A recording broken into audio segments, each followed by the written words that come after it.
Hey, I want to thank you for joining us today for the chronological reading of the Word. Now, I know you could be looking at another video, but you chose to look at this one, and I really appreciate you taking the time out to do that.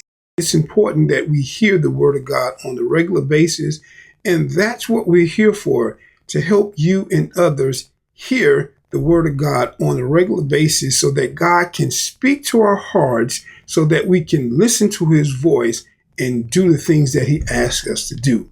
So here's today's chronological reading so that you can hear what God has to say to you.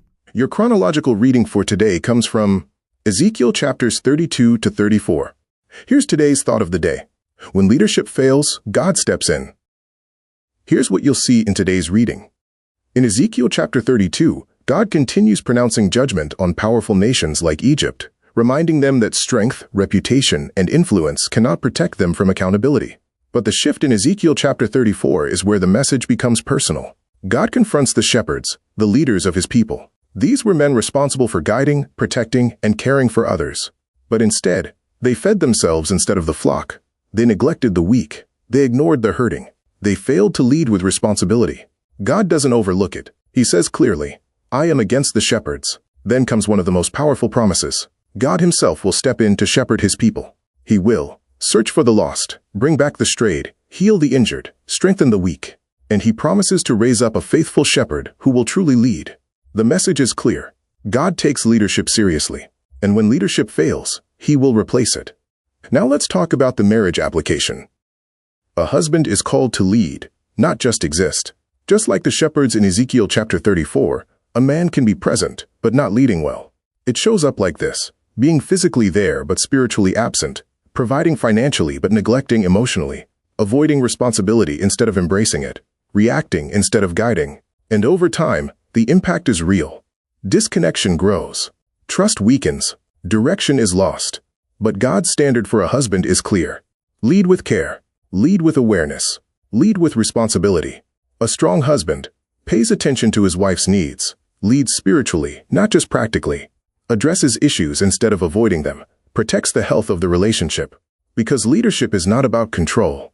It's about stewardship. And your marriage is something God has entrusted to you. Now let's listen to today's reading of the Word. Ezekiel chapter 32. In the 12th year, on the first day of the 12th month, the word of the Lord came to me, saying, Son of man, take up a lament for Pharaoh king of Egypt, and say to him, You are like a lion among the nations. You are like a monster in the seas.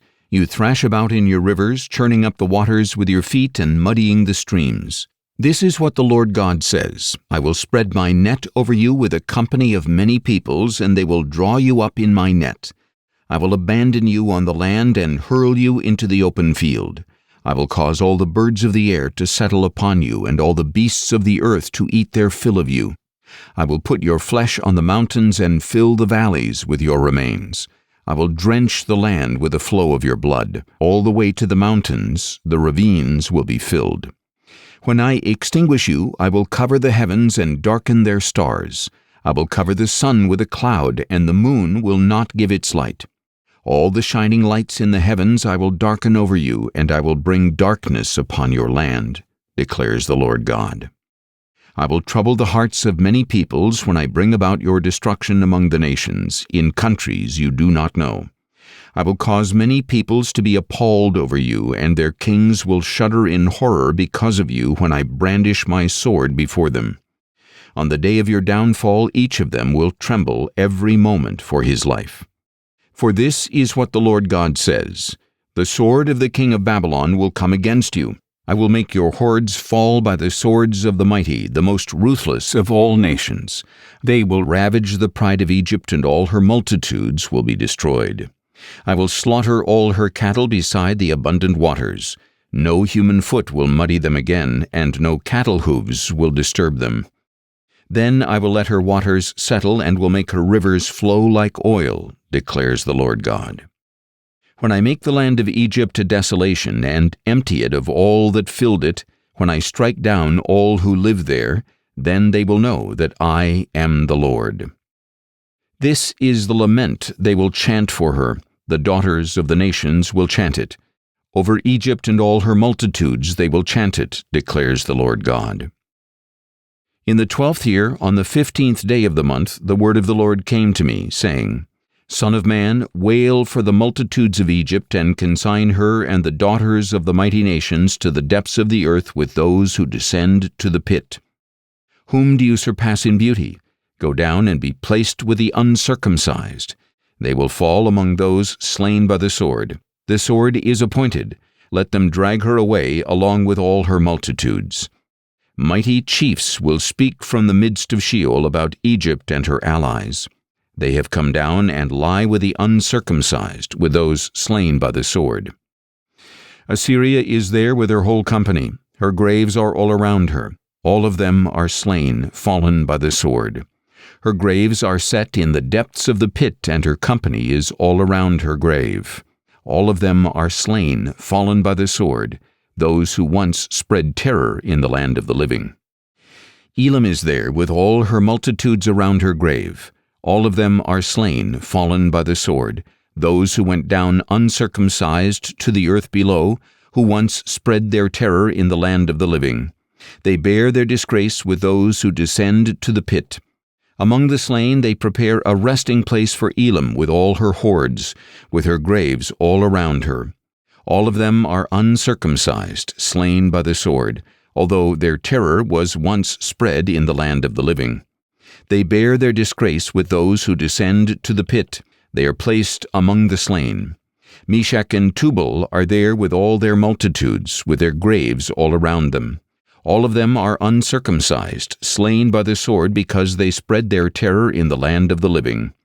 They do not lie down with the fallen warriors of old who went down to Sheol with their weapons of war, whose swords were placed under their heads, whose shields rested on their bones, although the terror of the mighty was once in the land of the living.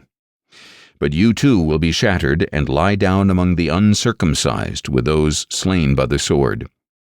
Edom is there, and all her kings and princes, who despite their might are laid among those slain by the sword. They lie down with the uncircumcised, with those who descend to the pit. All the leaders of the north and all the Sidonians are there. They went down in disgrace with the slain, despite the terror of their might. They lie uncircumcised with those slain by the sword, and bear their shame with those who descend to the pit. Pharaoh will see them and be comforted over all his multitude, Pharaoh and all his army, slain by the sword, declares the Lord God. For I will spread my terror in the land of the living, so that Pharaoh and all his multitude will be laid to rest among the uncircumcised, with those slain by the sword, declares the Lord God. Ezekiel chapter 33.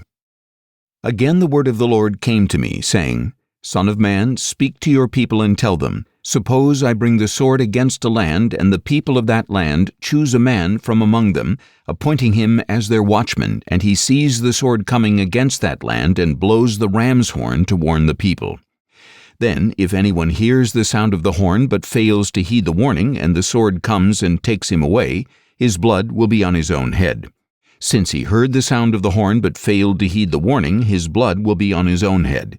If he had heeded the warning, he would have saved his life. But if the watchman sees the sword coming and fails to blow the horn to warn the people, and the sword comes and takes away a life, then that one will be taken away in his iniquity, but I will hold the watchman accountable for his blood. As for you, O Son of man, I have made you a watchman for the house of Israel, so hear the word from my mouth, and give them the warning from me. If I say to the wicked, O wicked man, you will surely die, but you do not speak out to dissuade him from his way, then that wicked man will die in his iniquity, yet I will hold you accountable for his blood. But if you warn the wicked man to turn from his way, and he does not turn from it, he will die in his iniquity, but you will have saved your life.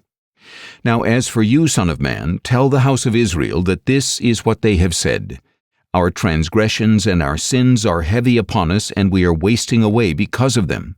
How can we live? Say to them, As surely as I live, declares the Lord God, I take no pleasure in the death of the wicked, but rather that the wicked should turn from their ways and live. Turn from your evil ways, for why should you die, O house of Israel? Therefore, Son of man, say to your people, The righteousness of the righteous man will not deliver him in the day of his transgression, neither will the wickedness of the wicked man cause him to stumble on the day he turns from his wickedness, nor will the righteous man be able to survive by his righteousness on the day he sins.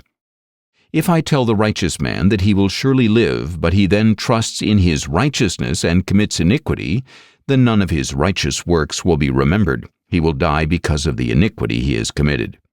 But if I tell the wicked man, you will surely die, and he turns from his sin and does what is just and right, if he restores a pledge, makes restitution for what he has stolen, and walks in the statutes of life without practicing iniquity, then he will surely live, he will not die.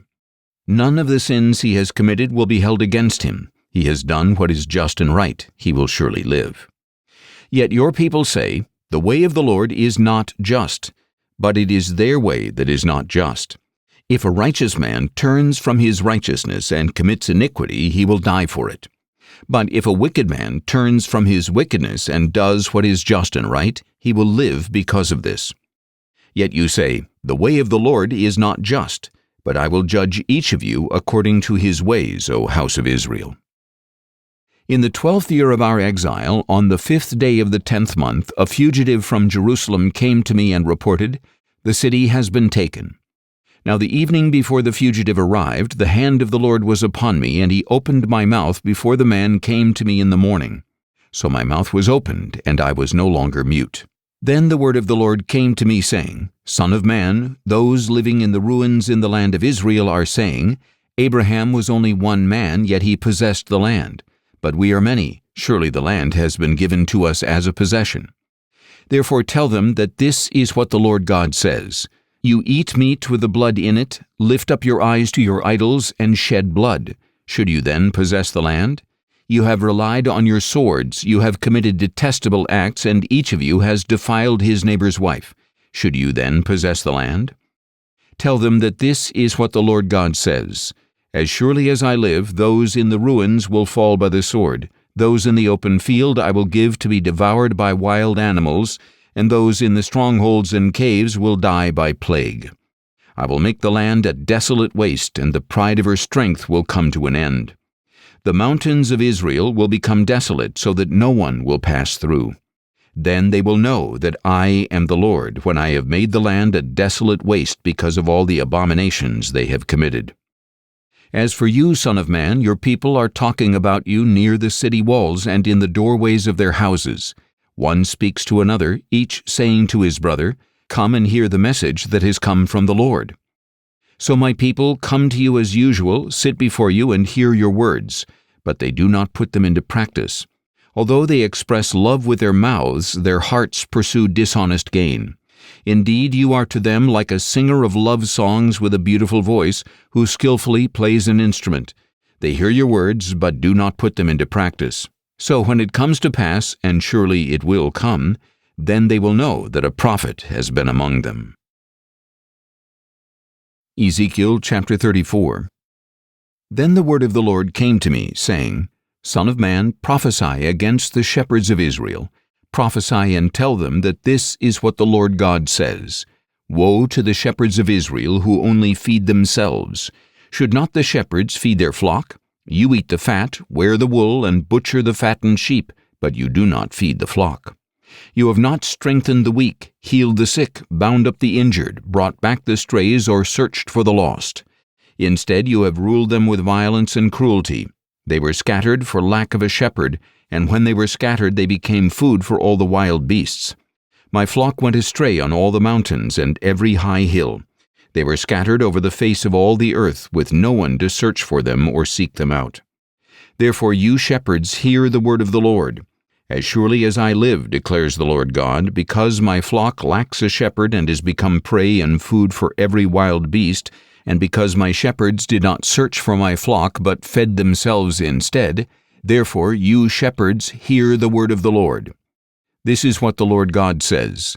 Behold, I am against the shepherds, and I will demand from them my flock, and remove them from tending the flock, so that they can no longer feed themselves. For I will deliver my flock from their mouths, and it will no longer be food for them. For this is what the Lord God says. Behold, I myself will search for my flock and seek them out. As a shepherd looks for his scattered sheep when he is among the flock, so I will look for my flock. I will rescue them from all the places to which they were scattered on a day of clouds and darkness. I will bring them out from the peoples, gather them from the countries, and bring them into their own land. I will feed them on the mountains of Israel, in the ravines, and in all the settlements of the land. I will feed them in good pasture, and the lofty mountains of Israel will be their grazing land. There they will lie down in a good grazing land. They will feed in rich pasture on the mountains of Israel. I will tend my flock and make them lie down, declares the Lord God. I will seek the lost, bring back the strays, bind up the broken, and strengthen the weak. But the sleek and strong I will destroy. I will shepherd them with justice. This is what the Lord God says to you. My flock, I will judge between one sheep and another, between the rams and the goats. Is it not enough for you to feed on the good pasture? Must you also trample the rest of the pasture with your feet? Is it not enough for you to drink the clear waters? Must you also muddy the rest with your feet? Why must my flock feed on what your feet have trampled, and drink what your feet have muddied? Therefore this is what the Lord God says to them. Behold, I myself will judge between the fat sheep and the lean sheep. Since you shove the flank and shoulder, butting all the weak ones with your horns until you have scattered them abroad, I will save my flock, and they will no longer be prey. I will judge between one sheep and another. I will appoint over them one shepherd, my servant David, and he will feed them. He will feed them and be their shepherd. I, the Lord, will be their God, and my servant David will be a prince among them. I, the Lord, have spoken. I will make with them a covenant of peace and rid the land of wild animals, so that they may dwell securely in the wilderness and sleep in the forest. I will make them and the places around my hill a blessing. I will send down showers in season, showers of blessing. The trees of the field will give their fruit, and the land will yield its produce. My flock will be secure in their land. Then they will know that I am the Lord, when I have broken the bars of their yoke and delivered them from the hands that enslaved them. They will no longer be prey for the nations, and the beasts of the earth will not consume them. They will dwell securely, and no one will frighten them. And I will raise up for them a garden of renown, and they will no longer be victims of famine in the land, or bear the scorn of the nations. Then they will know that I, the Lord their God, am with them, and that they, the house of Israel, are my people, declares the Lord God. You are my flock, the sheep of my pasture, my people, and I am your God, declares the Lord God. Thanks for listening to the daily chronological reading of the Word. Please subscribe to the channel if you'd like to follow along every day. Use the link in the description to get notified to listen daily. And you can also visit our website each day for the link to the daily reading.